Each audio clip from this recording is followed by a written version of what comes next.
दोस्तों, कैसे हैं सभी लोग। दोस्तों आज हम क्लास करेंगे क्लास पार्ट 1 का क्लास 2। ठीक है, DSSB special education section B का आज होगा पार्ट 1 का क्लास 2। ठीक है, अब क्लास 2 में आज हम क्लियर करेंगे हैंडीकैप को, यानी कि अक्षमता को। अक्षमता क्या है दोस्तों? ठीक है, देखिए दोस्तों, कुछ फ्रेंड्स ये बोल रहे हैं कि मैम आप बहुत छोटा क्लास कर रहे हैं, यानी कि बहुत कम समय वाला कर रहे हैं। देखिए दोस्तों, अगर मैं आपको कॉन्सेप्ट क्लियर ना करा के 1 घंटे की ग्रामर इकट्ठी करके आपके सामने प्रयोग करूं तो मेरा कुछ नहीं है, मेरा तो वॉच टाइम बढ़ेगा, लेकिन ये चीज ठीक नहीं है। ठीक है, मेन ये है कि आपको कॉन्सेप्ट क्लियर हो जाए, कम पढ़ो और अच्छा पढ़ो, कम समय में बेहतर पढ़ो। ठीक है दोस्तों, चलिए स्टार्ट करते हैं। अक्षमता क्या है? ठीक, हमने कल बात की थी दोस्तों लास्ट वीडियो में, क्षति क्या थी। ठीक है, क्षति के बारे में जाना। अब क्षति के बाद क्या हो जाता है, जब क्षति आ जाती है उसके कारण क्या होता है, उसका परिणाम क्या होता है दोस्तों? तो क्षति का परिणाम क्या होता है? अक्षमता। देखिए दोस्तों, मानव शरीर के किसी भी अंग, तंत्रिका तंत्र अथवा मस्तिष्कीय भाग के क्षतिग्रस्त होने से उससे संबंधित क्रियाओं में अक्षमता आ जाती है। क्षति के परिणाम स्वरूप सामान्य व्यक्ति की तरह क्रियाकलापों को करने में बाधा या क्षति को अक्षमता कहते हैं। यानी कि क्या है दोस्तों, क्षति का परिणाम जो है वह अक्षमता है। कैसे? मानव शरीर के किसी भी अंग, तंत्रिका तंत्र अथवा मस्तिष्कीय भाग, यानी कि मानव के शरीर का कोई भाग या कोई अंग जिससे क्या है, तंत्रिका तंत्र अथवा मस्तिष्कीय भाग के क्षतिग्रस्त होने से संबंधित क्रियाओं में अक्षमता आ जाती है। संबंधित क्रिया क्या हुई? जैसे मान लीजिए अगर दिमाग में किसी प्रकार की कोई क्षति पहुंचती है तो उससे क्या होगा, हमारी इम्यूनिटी कंट्रोल हो जाएगा हमारे बोन्स में, या फिर क्या हो जाएगा, हमारा माइंड डिसफंक्शनिंग हो जाएगा, माइंड हमारा काम नहीं करेगा और जिससे क्या होगा, वॉलेंट्री कंट्रोल नहीं होगी। यानी कि क्या, एक तरीके से शारीरिक विकलांगता में जब देखें, जैसे सेरेब्रल पॉलिसी की अगर बात करें दोस्तों, तो माइंड डिसफंक्शनिंग की वजह से होता है उसमें। तो क्या होता है उसमें, क्या है, हमारी शरीर पर नियंत्रण हो जाता है। ठीक है, हम अपने शरीर को नियंत्रण नहीं कर पाते, जिससे क्या हो गया, यानी कि मस्तिष्क के क्षति के कारण से हुआ ना, उससे संबंधित क्रियाएं, यानी कि शारीरिक रूप से जितनी भी क्रियाएं हम करते हैं उनको करने में असक्षम हो जाते हैं या नहीं कर पाते हैं। ठीक है, क्षति के परिणाम स्वरूप सामान्य व्यक्ति की तरह क्रियाकलापों को करने में बाधा या क्षति को अक्षमता कहते हैं। यानी कि क्षति के परिणाम से जो अक्षमता आई, यानी कि व्यक्ति के मस्तिष्क में जो क्षति पहुंची, उससे शारीरिक शरीर पे नियंत्रण खत्म हो गया उसका, उससे क्या हुआ, उसके परिणाम स्वरूप सामान्य व्यक्ति की तरह क्रियाकलापों को करने में बाधा आएगी। जो एक सामान्य व्यक्ति किसी कार्य को करता है उस तरीके से हम नहीं कर पाएंगे, यानी कि वह व्यक्ति असक्षम हो गया, मस्तिष्क की क्षतिग्रस्त होने से असक्षम हो गया और शारीरिक क्रियाएं क्या हो गई है, क्रियाकलाप क्या प्रभावित हो गए और वे सामान्य व्यक्ति जैसे कार्य नहीं कर पाते, क्योंकि उसमें बाधाएं आएंगी, वो अपनी वॉलेंट्री कंट्रोल नहीं कर पाएंगे, इनवॉल्टिव मूवमेंट हो रहे हैं उनमें, ठीक है, अनैच्छिक गतियां हो रही हैं उसको नहीं कर पाएंगे कंट्रोल, या फिर अगर इनवॉल्टिव मूवमेंट है, अनैच्छिक गतियां हैं दोस्तों, अगर हम उनको कोई चीज उठाने के लिए बोलेंगे वो नहीं उठा पाएंगे, क्योंकि वो क्या है, नियंत्रण नहीं है, क्योंकि उनका माइंड डिसफंक्शनिंग हो गया है, मस्तिष्क कार्य नहीं कर रहा है, जिसके कारण क्या हो रहा है कि वह सामान्य व्यक्ति जैसे क्रियाकलापों को करने में बाधा महसूस करेंगे, उनको कठिनाई होगी या वे असक्षम रहेंगे। ठीक है, तो क्या है दोस्तों, मानव शरीर के किसी भी अंग या तंत्रिका तंत्र अथवा मस्तिष्क के भाग के क्षतिग्रस्त होने से उससे संबंधित क्रियाएं अक्षमता आ जाती है। अगर ये मस्तिष्क, चलिए छोड़िए, अगर मस्तिष्क में किसी प्रकार की कोई बाधा नहीं है, अगर हम बात करें दोस्तों कि किसी प्रकार से जैसे स्पीच की बात करते हैं, अगर हमारे वोकल फोन्स में कोई प्रॉब्लम होती है, क्षतिग्रस्त हो जाता है, या हमारे माउथ का जो मुंह का स्ट्रक्चर है, जीभ है, कंठ, अगर इसमें किसी प्रकार का कोई भी क्षतिग्रस्त हो जाता है तो बच्चा क्या होगा, असक्षम हो जाएगा, शुद्ध भाषा नहीं बोल पाएगा, शुद्ध उच्चारण नहीं कर पाएगा। तो क्षतिग्रस्त होने से उसका भाषा विकास जो था वह असक्षम हो गया, भाषा विकास में असक्षम हो गया, संप्रेषण करने में असक्षम हो गया। ठीक है दोस्तों, यानी कि क्षति का परिणाम ही अक्षमता है। ठीक, तो क्वेश्चन भी आपका इसी प्रकार बन सकता है कि पहले क्षति आता है या अक्षमता आती है, तो पहले क्षति आती है, उसका परिणाम क्या है, अक्षमता है। फिर कह रहे हैं दोस्तों, अक्षमता कार्य करने की रुकावट को दर्शाती है।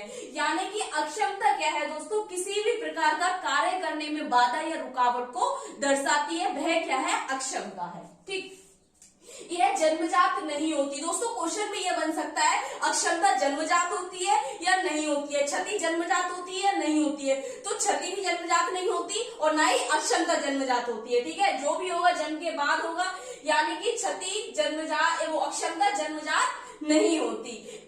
अर्थात अक्षमता व्यक्ति के पूरे शरीर की कार्य क्षमता से संबंधित होती है। यानी कि क्या है, अक्षमता जन्मजात तो नहीं होती, लेकिन क्या है, अक्षमता व्यक्ति के पूरे शरीर की कार्य क्षमता से संबंधित होती है। जैसे कि अगर हम बात करें दोस्तों, एक विजुअल लिमिटेड व्यक्ति है, ठीक है, यानी कि दृष्टि क्षतिग्रस्तता है उसको, ये दृष्टि बाधित व्यक्ति है, तो वह देख नहीं सकता। अगर उससे हम कहें कि खाना बनाओ, तो क्या है, अगर वो ट्रेंड होगा किसी चीज में तब तो वो कर लेगा। ठीक है, अगर वो ट्रेंड नहीं है उस चीज को लेकर, तो क्या है, उसको गैस जलाने में दिक्कत होगी। ठीक है, अब उससे क्या होगा दोस्तों, उसके हाथ पैर कपाएंगे, वो किसी और दिशा में देखेगा, यानी कि उसका पूरा शरीर, यानी कि शरीर की सारी क्रियाएं उससे संबंधित होंगी। जैसे कह रहे हैं दोस्तों, अक्षमता व्यक्ति के पूरे शरीर की कार्य क्षमता से संबंधित होती है। उसे डर लगने लगेगा, आग नहीं जला पाएगा। ठीक है, तो क्या हो जाएगा, अगर हम किसी चीज को उसको बोले कि कुछ जैसे कटिंग का हो गया, ब्लेड से, चाकू से कटिंग करने के लिए, हो सकता है उसके हाथ में लग जाए। तो इस प्रकार से व्यक्ति क्या, उसके पूरी शारीरिक क्रियाएं क्या हो जाती है, प्रभावित हो जाती है। ठीक, फिर कह रहे हैं अक्षमता वह स्थिति है जब क्षति के कारण व्यक्ति में सामान्य क्रियाकलाप कर पाने में प्रतिबंध एवं रुकावट पैदा करती है। जैसे कि दोस्तों हमने पढ़ा ऊपर की अक्षमता क्या है, यानी कि अक्षमता क्या है, अक्षमता किसी भी अंग या तंत्रिका तंत्र अथवा मस्तिष्कीय भाग के क्षतिग्रस्त होने से उससे संबंधित क्रियाओं में अक्षमता आ जाती है। ठीक है, क्रियाओं में अक्षमता आ जाती है। क्षति के परिणाम स्वरूप सामान्य व्यक्ति की तरह क्रियाकलापों को करने में बाधा को अक्षमता या क्षति कहते हैं। अब देखिए दोस्तों, सीधे सीधे अगर हम समझे तो क्षति का परिणाम स्वरूप क्रियाकलापों में बाधा पहुंचना ही अक्षमता है, दो शब्दों में अगर हम इसको समझे। ठीक है, अब ये है, लेकिन यहाँ कह रहे हैं कि अक्षमता वह स्थिति है जब क्षति के कारण व्यक्ति में सामान्य क्रियाकलाप कर पाने में प्रतिबंध या रुकावट पैदा करती है, अक्षमता कहलाती है। तो दो तरीके से हमारा कॉन्सेप्ट क्लियर होता है। एक तो अक्षमता क्या है, क्षति के परिणाम स्वरूप क्रियाकलापों को करने में बाधा या रुकावट पैदा करना, अक्षमता कहलाती है। दूसरा है अक्षमता वह स्थिति है जब क्षति के कारण व्यक्ति के सामान्य क्रियाकलाप कर पाने में प्रतिबंध या रुकावट पैदा करती है, तो वह क्या है, अक्षमता है। ठीक है, अब क्वेश्चन इस तरीके से भी बन सकता है आपका, पहले क्षति आती है, पहले अक्षमता। तो दोस्तों पहले क्षति होगी, उसके बाद अक्षमता आएगी। ठीक है, तो ये चीज ध्यान रखना है। इसी तरीके से क्वेश्चन बन जाएंगे हमारे, पहले क्षति या अक्षमता, या फिर अक्षमता क्या है, जन्मजात होती है या नहीं होती है, तो जन्मजात नहीं होती है। ठीक है, फिर कह रहे हैं दोस्तों कि क्या अक्षमता पूरे शरीर से संबंधित होती है, तो दोस्तों ये भी एक क्वेश्चन बन सकता है कि अक्षमता व्यक्ति के पूरे शरीर की कार्य क्षमता से संबंधित होती है। ठीक, उसके बाद कह रहे हैं कि अक्षमता या क्षति में प्रतिबंध एवं रुकावट पैदा करती है। तो अक्षमता क्या है, व्यक्ति के क्रियाकलापों को कर पाने में प्रति एवं रुकावट पैदा करती है। अब देखिए दोस्तों, उदाहरण के लिए एक देख लेते हैं। वैसे तो मैंने आपको ये बता ही दिया है, मस्तिष्क का ब्रोकास क्षेत्र एवं गले का संबंधित क्षेत्र क्षतिग्रस्त होने से बोलने संबंधी अक्षमता हो जाती है। जैसे कि मैंने आपको बोला, गले से संबंधित किसी प्रकार का कोई भी अगर हम बोले, अगर हमारे तालू में कोई समस्या है तो क्या है, हम अपना साउंड बाहर नहीं निकाल पाएंगे। अगर ओठ कटा हुआ है, कहीं कहीं हम व्यक्तियों को देखते हैं जिनके दांत निकल जाते हैं, तो क्या हो जाता है, उनकी जो साउंड है वो हवा में, हवा फ्लूइंग हो जाता है एक तरीके से, तो क्या है, शुद्ध उच्चारण नहीं दे पाते। उससे क्या होगा दोस्तों, अक्षमता आ जाती है। यानी कि किसके कारण हुआ, क्योंकि पहले गले में क्या था, क्षति पहुंची, उसके बाद अक्षमता आई। ठीक है, अब डेफिनेशन देख लीजिए, ICIDH के अनुसार क्या है दोस्तों, जब किसी कार्य को करने के तरीके में सामान्य व्यक्ति जैसी क्रिया नहीं दिखती, अर्थात कार्य करने में बाधा या क्षति पहुंचना ही अक्षमता कहलाती है। ठीक है दोस्तों, यानी कि ये इंटरनेशनल क्लासिफिकेशन ने क्या कहा है दोस्तों, international classification impairment and disabilities handicap ने कहा है कि इनके अनुसार किसी भी कार्य को करने के तरीके में, यानी कि एक असक्षम व्यक्ति जो कार्य कर रहा है उसके कार्य एक सामान्य व्यक्ति के कार्य जैसे नहीं दिखते, और क्या है, उसको कार्य कार्य करने में बाधा हो रही है या किसी प्रकार से क्षति पहुंचना ही अक्षमता कहलाता है। ठीक है दोस्तों, यानी कि अक्षमता क्या है, क्षति का परिणाम स्वरूप क्रियाकलापों में बाधा पहुंचना या बाधा रुकावट पैदा होना ही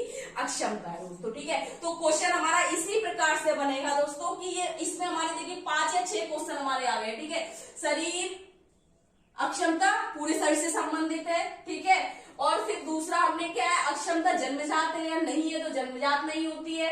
अक्षमता व्यक्ति के पूरे शरीर से संबंधित होती है। ठीक है, और अक्षमता में क्या है, व्यक्ति के क्रियाकलापों को कर पाने में प्रतिबंध रुकावट पैदा करती है, क्षति नहीं, क्षति के कारण अक्षमता आएगी तब रुकावट पैदा होगी।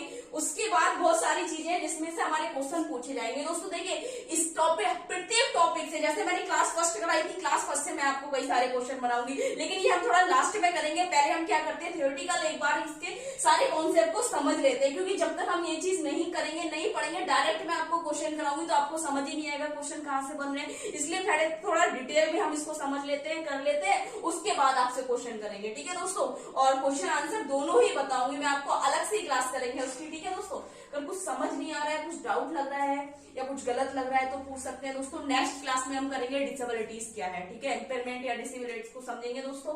ठीक है, तो दोस्तों ज्यादा से ज्यादा वीडियो लाइक करो, चैनल को सब्सक्राइब करो, बेल आइकन को प्रेस कर दो ताकि हर आने वाली वीडियो आप तक पहुंच जाए दोस्तों। Thank you so much.